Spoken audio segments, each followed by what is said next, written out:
Assalamualaikum warahmatullahi wabarakatuh. Jadi kita melanjutkan materi pertemuan kemarin. Hari ini kita membahas tentang pendekatan komunikasi organisasi. Jadi ada 3 yang kita akan bahas pada hari ini. Pendekatan makro dalam komunikasi organisasi, ada pendekatan mikro, kemudian ada pendekatan individual. Pendekatan makro itu organisasi dipandang sebagai suatu struktur global yang berinteraksi dengan lingkungannya. Jadi bagaimana teman-teman melihat sebuah program, melihat sebuah keadaan, melihat sebuah organisasi melangkah ke depan, proses pengembangannya itu melibatkan berbagai lingkungan, lembaga, kegiatan. Sehingga di situ ada proses informasi yang masuk atau proses intuisi dalam pengembangan organisasi. Yang pertama itu ada proses informasi dari lingkungan, di mana ada intuisi diri dan juga ada potensi pengembangan dari institusi ataupun program di luar dari intern organisasi. Nah, kemudian dari situ kemudian ada identifikasi, ada pemilahan, ada level di situ ya. Kira-kira ini tepat nggak dilaksanakan? Oh, ini bagus. Level prioritas yang mana? Kemudian melakukan integrasi dari semua program yang sudah direncanakan. Goals-nya itu sesuai dengan visi misi organisasi. Sehingga arah dan tujuan organisasi itu jelas. Kalian berkarakter dalam sistem pengembangannya komedi dark jokes mungkin gitu ya, atau kalian komedi kritis tentang hal-hal yang politik, berbau politik ya gitu ya, itu jadi karakter kuat dalam menentukan juga saringan informasi, identifikasi, kegiatan, program kerjasama. Sehingga goals-nya jelas, kalian punya brand di situ. Nah, empangnya gitu. Nah, ini pendekatan mikro. Bagaimana fokus antara unit-unitnya dalam organisasi. Jadi di situ ada orientasi dan latihan sehingga mengembangkan diri. Semuanya anggota itu partisipatif aktif dalam organisasi perusahaan yang dibangun. Sehingga iklim organisasi itu terbangun. Ada juga kontrol, supervisi, motivasi, pengarahan.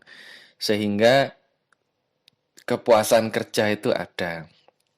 Reward-nya itu membuat kita semakin bersemangat untuk terus berprestasi dan meningkatkan skill, sedangkan punishment-nya itu sebagai wanti-wanti agar kita bekerja sesuai dengan garis etik, estetik, aturan yang telah ditetapkan.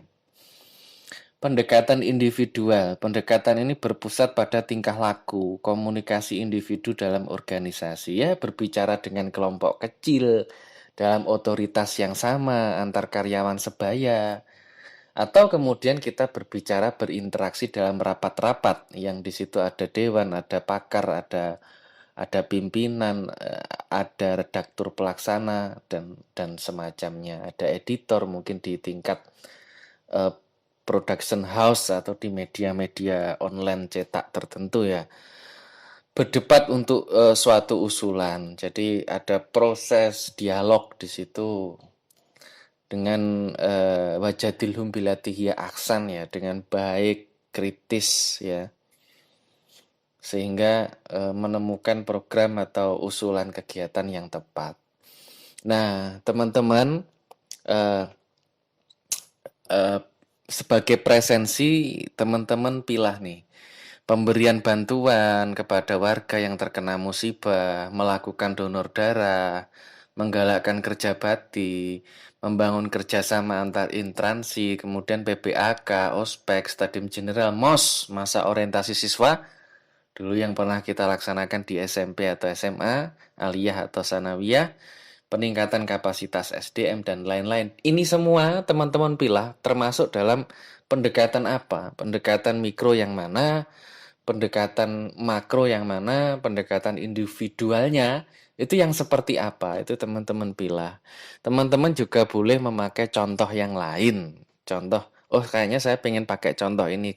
Saya jelaskan pendekatan makronya, contohnya gini, pendekatan mikronya contohnya gini, pendekatan individual contohnya seperti ini. Ya, itu ya like and dislike, kemudian struktural, pendekatan-pendekatan ini juga bisa sebagai contoh. Nah, oke, konsep pengertiannya sederhana. Itu nanti sebagai presensi yang dikirim ke PJ, ya dalam bentuk Word, hanya dikirim ke PJ saja. Nanti biar di drive sama PJ atau dikumpulkan kemudian di email ke saya, bisa jadi bahan saya untuk meneliti dari awal sampai akhir pertemuan siapa yang serius, siapa yang hanya sekedar mengumpulkan, itu kan kelihatan dari penyelesaian dari pertanyaan di tiap pertemuan itu. Nah, kemudian tiap kelompok perwakilannya nanti WA ke saya, ya, judulnya pengembangan dari tema itu apa. Jadi temamu dapat tema apa, judul yang ingin kamu kembangkan kayak apa.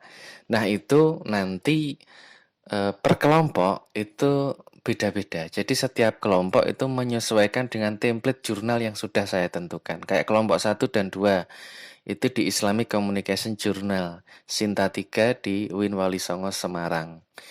Dikirim ke situ templatenya Pak, penulisannya mengikuti sana. Jadi sana itu aturannya kayak apa, templatenya di-download, disesuaikan di situ.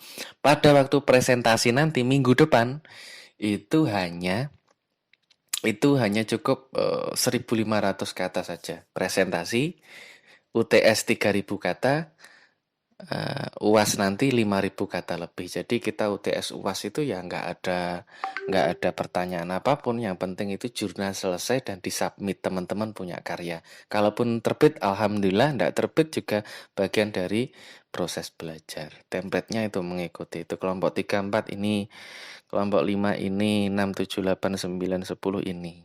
Ya.